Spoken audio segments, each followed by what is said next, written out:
depression keessa ugara kon nama jabaate wallahi ugara bi Alex tayo wahid tu hase agalatom amma wan kana takka kuban kabon luga akkam murtiguuto dinkese faduna taasifte wan kana gabbehe nama nuti gargaarurratti nu bira dhaabbate tasaahimachuu dhabuun bro hedduu appreciate akkan si godhona goote tana quba qabaachuu dhabuu keenyaaf ammoo dhugatti silaa namni gartee malaayikaa tahanii wahyeen nu taateen beeynu akkuma reefu Dr. Nuruddin jee waan ta'e taa dabarteef obboleessa keenya nutiitu quban qabne silaa irra guddaan keenya nuti alaboonii if beeyna mana keessa boonii miti akka Oromoo argettiin isinitti himaa jira alaboontan jaalattanuu jibbitanuu alaboontan isin ala dura bareeffattan mana keessa tana tun ammoo quba qabaachuu dhabuu kiyyarraa tun zaahira isin quba qabdanii beeka alaboonuun keessan ni jira murtiguutonni miidhamee qabeenya inni eegaluu deemu san dura dhaabbatanii deebi'anii mana jalaa diiganii ammallee mana jalaa diiguu deeman jechuun tuni dhugaa shook nama gooti mana biyyatti ijaaruun hagamta akka taate amma namni ni beeka tanaaf ammoo ani ni beeytan Sheekh Sharif as gubbaa jiru tokko isaan sodaadhu Sheekaa Roobee namicha hantuuta keessaa fi gubbaanillee fokkotu san amantii takka wakkalunni islaamummaa si wakkalu namuma takka wakkalu anfariiraa fuularraa mul'atu online kana gubbaa hoggaa deemu bakka deemurraa anfariiraa irraa mul'atu hantuuticha san akkatti firraa qabanni beeynanutu hantuuta keessaa fi gubbaan hin bareenne kan bakka deemutti arraba nama barra abiyyi harka fuudhee osoo harka kana firraa bureechuu hayyadhe shayiticha du'e shee muftiidha maal jee rabbi rahmata si haa godhu hin jooyinaan akkana sila cinaa dhufanii fuula hantuuta san keessa dhawanii si galee hantuutittiin bulookna gootee waa dalagaa jirti ani siifin taa Sheekaa Roobee murtii fi mitiyuu amantuma islaamaa balleessu jirta waliif teenya naafeeti amman haasa'u garuu waa'ee keeti tanaaf jara keenya miira keessa nama nayti wanni kanaa dargaggoo biraallee miira keessa nayti hadaraa yoo hamtuutiyya agartan ana malee amantiitiyyaa miti amantiin harka muraa jettu amantiin ajjeesaa jettu amantii islaamaa ozoon ta'in yaada sheekaniiti aidiyaadha amantiin islaamaa kanarraa qulqulluudha quba qabaadha amantiin islaamaa kadha beer gargaaruu harakkate rakkoo baasuu saree bishaan obaasuuf jannata nama nayti amantiin islaamaa nama dhiisi saree bineensa bishaan obaasuuf jannatatti seenta amantiin sila akka Sheekaa Roobee taate ani gaazarra naqeetiin dhab godhee guba ture garuu inni wanni inni deemu jiruun amantii ozoon ta'in waan haakaamonni eega nabi Muhammad du'e amma 200 booda katabatanii deemaa jira antara isriifiin ima dhageeffadha wallahi amantii miti amantiin islaamaa isii gartee waqulu linnaasi husnaa jecha gaarii namaan ja'a jettu amantiin islaamaa isii yoo nama ajjeefte addunyaa guututti akka ajjeefte silaaltuudha tanaafuu sheekhan tuutee keenya yoo gadin dhaabbanne si gad dhaab tunu dhaamsa kiyya dubbadhu mama bayaan ammas wanni takka tanin isinii mu dhageeffadha warri gartee yeroo nuti wal morminu nuti wal dhabbii jidduu teenya laa ilaaha illallah irratti osoon ta'in warra gartee anaan kaafira naan jehu jira haaja aniisan wanni niin an waan kana dura dhaabbadhuu fi waan fofokkottuu udaan amantii dibantan irraa haquudhaaf ammoo islaama obboleeyyan kiyya hundaan mama bayaanin kaafiran jehu akka Sheekaa Roobee anaan kaafira jehutti anis isaan kaafiran jehu Jamaal kanaan kaafiran jehu tanneen hundi jechuu darasaa anaan kaafira jettuu beek yaada biraa irratti walii galla naafi inni kun yaada biraa irratti walii galla garuu warra na duuba deemee kaafira jehu mama bayaanis yaada biraa irratti walii galla waan akkas akkasiiti malee an islaamummaati yajibbeeti miti kaniin akkas godhaa jiru warri garii kaas jala deemtanii koottaa kara waaqaa jettan ani waaqa dhugaatiin gabbaru jira jara kee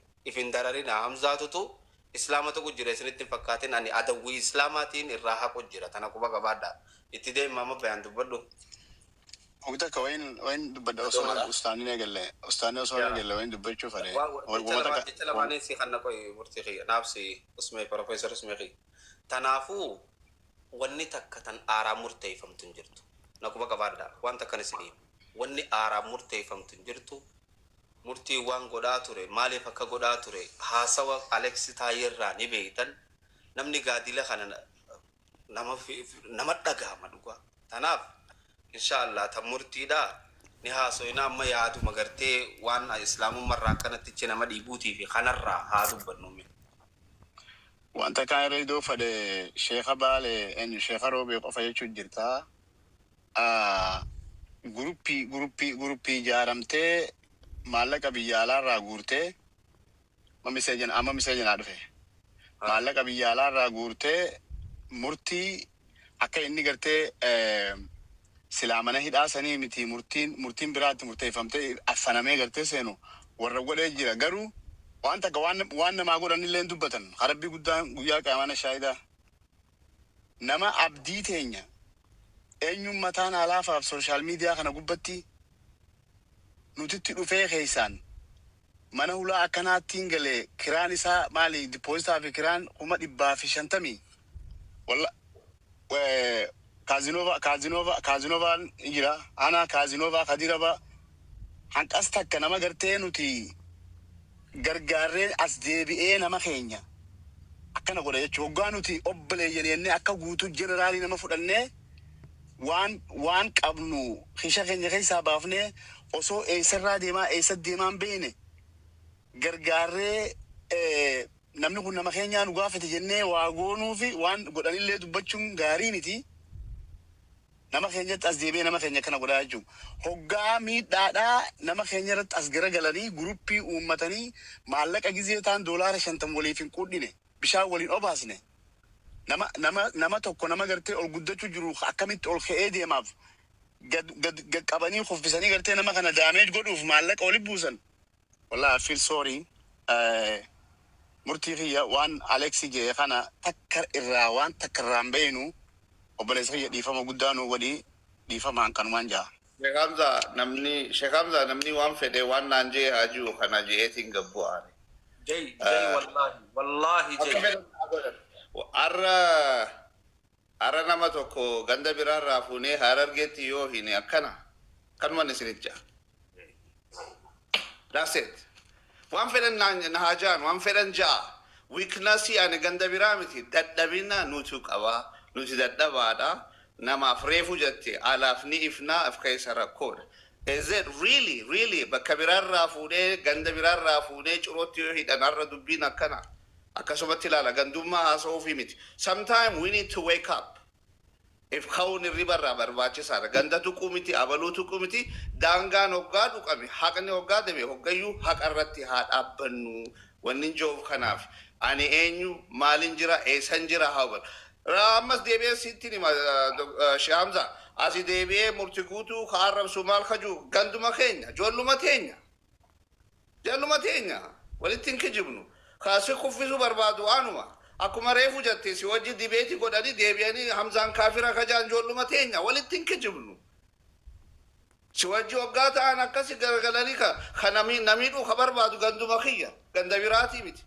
So sanirraa guddannu rakkoon qabnu nuti rakkoo qabaa nutiitu rakkoo qabaa arra story kana flippi garagalchaati story kana bakka biraa godha duulli akkanaa kunni duulamaayii jechuudha. So gandummaa ganda biraatti hoggaate halaali ganda keenyatti haraami bakka biraa hoggaa dhabnu ati farra Oromooti. Ogamo kajettu ati qabsaawaadha. So rakkoon nuhi dhukkuba qabna baa Oromiyaa rakkoo qabna dhukkuba qabna dhiqamuu qabna. Dhiifama naa godha namni akka fedhe cicciree haa fidu garabaa namni na bulchuun jiru naji ani rabbii qofan sodaadha. Haqammoon hin dubbadha cicciraa fida Oromoodhaaf jennee ka'eeyyuu nuyi garagalle immoo hoolnyaan nuyi. So we need to stop. Kanumaan isin jaa dhiifama wajjin. Galatooma. Hamza dubbadhu. Sedama waan hin dubbadhu obboleeyyan. Ani waan birallee dubbadhu dhimma beerallee dubbadhu. Obboleeyyan dogongorri guddaan nuti qabnu keessaa ijoolleen teenya ijoolleen shahaada teenya walitti qabnu. Amma fakkeenyaaf naaf Hamzaa yoo walitti fudhanne anaaree amma Hamzaa asitti waa jedhee nu waraabaa garuu immoo jibbaa hangassan hin fedhu jechuu barbaadeeti. Jibbeensa akkasiisan if keessaan qabu jechuu barbaade. Namni hedduu yeroo hedduu na argaa jirtan. Nama hin jaalanne tokko irra deddeebanii wajjin naasawan. Yeroo hedduu waliin illee taanee asumarratti illee walillee ni arrabsan naaf Hamzaan tokko kana. Lammaffaa immoo gama biraatiin wanni isin dhaamu keessaa yoo yaadattan irra hedduun ijoolluma teenya ta islaamummaa qabu teetiitti wallahi islaamummaarraa nama baasaa jira. Arrabaan namarratti duuluun haa ta'u. Ni yaadattan gaafa bara dheengaddaa wanni amma akka murtii irratti geekuun gama arrabaa ta'an irratti illee akka keessaa harargeen nama ofiidhaa jabeeffatu nama ofiidhaa osoo waan fedhillee ta'e abadan irratti sindultu inni sin xiqqeessitu. Sambira kutee namni boo akkamitti nurraa haa deemu baga alhamdulillah namni akkamitti ija. Sahaabaan bardur lubbuu ofii kana dhiisi qabeenya ofii kana baasaniit nama gara islaamummaarra akka hin baane kanuma islaamummaa keessa dhufe kanaa wajjabeessaa turan hin beeytan.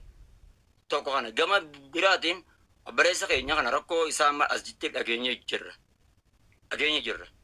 Haa ta'u immoo kanumaanu warra amma ni rakkate minaamini jedhee ajenda uume jedhee namaan kanaan boo namni waan fedhu lubbuu ofiitu hin jibba. Amantaa dhiisi namni hoggaanii fi waan meeqa waan gargaraatiin miidhame lubbuu ofiitu sadarkaa jibbuu dhagaa jechuu barbaadeet. Garuu immoo please arraba dhaabbadha. Osoo inni masqalaa hin kaayyatin dura suuraa isaa fuutanii gaafa kanis suuraa xiyya fuutanii masqala akkanatti nu dhaabdan. Wallahi kana irraa gaafatamu teessan tan.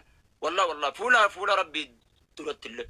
Maal taatan boo islaamni hangana viidiyoo namarratti hojjete akka namni daran islaamummaa tana gallakkisee boo daran namarratti hojjeta. Maali akka kun? Maal taatan? Islaamummaa raatii tokkana nama ajajamoo akkami? Rabbiin sodaadha. Gama biraatiin immoo Sheekhaa Roobee sagayoo inni kana na dhagaa jiraatu taate arrabuu namni ganaa isaan Sheekhaa Roobeeti kan jedhan taatan sammuun teessan isiin fayyaan qabdu. Dhaggeeffadha. Namni nama sheekhaa ta'e yoo murtii guutuu fi rakkoo nama biraa jiraatte Rabbiin aayaa qulquraanaa Sheekhaa Roobeetis hin beeka. Obboleeyyan keessa walitti araarsaa jamalee jidduu shara irratti uumaadha asumaan jidduun aarii irraa baa hin jiru. Kana quba qabaadha. Kan lammaffaadha. Wal'iisuuf illee hin teenyu. Ana akka mataa kiyyatti. Gama Sheekhaa Roobeetiin jechuudha. Amma dubbii gabaabsinee obboleessa keenya amma daftanii daba shaadaa qabsiisuu illee dhiisa.